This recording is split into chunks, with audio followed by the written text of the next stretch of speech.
Punjab duck, Solapur, Pandharpur, Latur, Dharashiv, Latur, Barshi, Beed जिल्हा, कडाची, बारामती. तर त्या शेतकऱ्याला एक सांगू इच्छितो की तुमच्याकडं मात्र उद्या 15 तारखेपासून 15 जुलैपासून पाऊस सुरू होणार आहे. 16ला आणखी जास्त वाढणार आहे.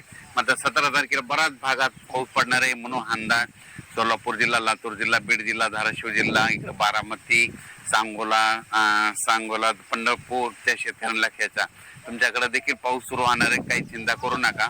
त्याच्यानंतर राज्यात मात्र 15 तारखेला राज्यात पुणे जिल्ह्यात देखील पाऊस सुरू होणार आहे. पुण्याकडे पाऊस सुरू होईल, कोकणपट्टीकडे सुरू होईल, घाटमाळचा पाऊस सुरू होणार आहे, मुंबईकडे देखील सुरुवात होणार आहे, नाशिककडे देखील सुरुवात होईल, उत्तर महाराष्ट्राकडे देखील, नंदुरबार धुळेकडे देखील सुरुवात होणार आहे म्हणून हा अंदाज लक्षाचा.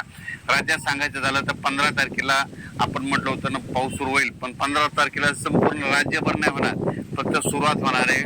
15च्या नंतर 16ला आणखीन ते पाऊस वाढत जाईल, 17ला आणखीन बराच भाग कव्हर होईल, 18च्या नंतर आणखीन असं करत 5 ऑगस्ट पर्यंत राज्यात पाऊस सुरू होणार आहे, राहणार आहे म्हणून हा अंदाज लक्षात. म्हणजे आता जसं 8 तारखेला जसं बंद झाला, आतापर्यंत 14-15 पर्यंत बंद आहे, तसं काय बंद होणार नाही. आता 15ला सुरुवात होणार आहे आणि 5 ऑगस्ट पर्यंत हे पाऊस दररोज वेगवेगळ्या भागात पडत जाणार आहे म्हणून हा अंदाज लक्षात. सांगायचं झालं तर पूर्व जरा वर्धा, नागपूर, भंडारा, गोंदिया, चंद्रपूर, यवतमाळ, वाशिम, हिंगोली, यवतमाळ, नांदेड, परभणी जिल्हा, हिंगोली जिल्हा, बुलढाणा जिल्हा, अकोला जिल्हा, तिकडे देखील काय होणार आहे उद्यापासून म्हणजे 15च्या नंतर म्हणजे 15 पासून तिकडे देखील पाऊस सुरू होणार आहे म्हणून अंदाज लक्षात घ्यायचा. त्याच्यानंतर काही जिल्ह्यामध्ये तिकडं विदर्भात मध्ये जोराचा पाऊस पडणार आहे, नागपूर, भंडारा, वर्ध्याकडे हे देखील सर्व शेतकरी अंदाज लक्षात. सांगायचं झालं तर विदर्भात देखील 15ला पाऊस सुरू होईल, पण ते वाढत जाणार आहे म्हणून हा अंदाज विदर्भातल्या शेतकऱ्यांनी लक्षात. त्याच्यानंतर मराठवाड्यात देखील परभणी जिल्हा झालं, बीड जिल्हा झालं, लातूर जिल्हा झालं, धाराशिव जिल्हा झालं, संभाजीनगर झालं, जालना जिल्हा, या जिल्ह्यात देखील काय होणार उद्या 15ला सुरुवात होणार आहे, 16ला आणखीन वाढत जाईल, 17ला असं वाढत पण परभणी मराठवाड्यात देखील चांगला पाऊस वाढणार आहे म्हणून हा अंदाज लक्षात. त्याच्यानंतर पश्चिम महाराष्ट्रात देखील उद्यापासून म्हणजे 15 पासून पाऊस सुरुवात होईल. त्या 15 बऱ्याच भागात पडायला दिसेल, 16ला आणखीन वाढेल, 17ला मात्र बऱ्याच बारामती ह्या परिसरामध्ये पुणे जिल्ह्यामध्ये बऱ्याच ठिकाणी पाऊस पडलेला दिसेल म्हणून हा पश्चिम महाराष्ट्रातल्या शेतकऱ्यांना अंदाज लक्षाचा. त्याच्यानंतर इकडे उत्तर महाराष्ट्राकडे नंदुरबार जिल्हा उद्या देखील नंदुरबारकडे सुरुवात होणार आहे म्हणून तेच देखील शेतकरी नंदुरबार जिल्ह्याचा अंदाज लक्षाचा.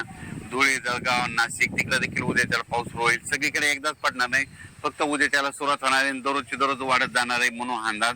तसेच मुंबईचे जनते आणि पुण्याकडे पाऊस इतके दिवस झाला, 8 दिवस झालं, मी म्हटलं होतं 8 जुलैपासून बंद होईल, तर आता 15 पर्यंत बंद होणार, पण 15 तारखेला तिकडे देखील पुण्याकडे पाऊस सुरू होणार आहे, मुंबईकडे पाऊस सुरू होणार आहे, नाशिककडे पाऊस सुरू होणार आहे, इकडे बारामती त्या साईड मध्ये तिकडे होणार आहे, अहिल्यानगरकडे पाऊस सुरू होणार आहे म्हणून अंदाज शेतकऱ्यांना लक्षात. म्हणजे जे 8 दिवस विश्रांती घेतलेली होती पाऊस 8 जुलैपासून तर 14 पर्यंत उद्यापर्यंत आजपर्यंत घेतलेली ती मात्र उद्याच्या पाऊस बऱ्याच ठिकाणी सुरुवात होणार आहे म्हणून हा अंदाज लक्षात. आता सारांश मध्ये सांगायचं झालं तर 15 तारखेपासून मध्ये विदर्भ, पूर्व विदर्भ, पश्चिम विदर्भ, मराठवाडा, त्याच्यानंतर पश्चिम महाराष्ट्र, उत्तर महाराष्ट्र, मुंबई, पुणे, घाटमाता सगळीकडे बऱ्याच भागामध्ये पाऊस सुरू होणार आहे. आणि त्याच्यानंतर ते दररोजचे 15च्या नंतर 16ला आणखीन त्याच्यामध्ये वाढ होईल, 17ला आणखीन जास्त वाढ होईल, 18-19च्या नंतर आणखीन पुन्हा वाढत असा पाऊस 5 ऑगस्ट पर्यंत चालणार आहे म्हणून अंदाज लक्षात.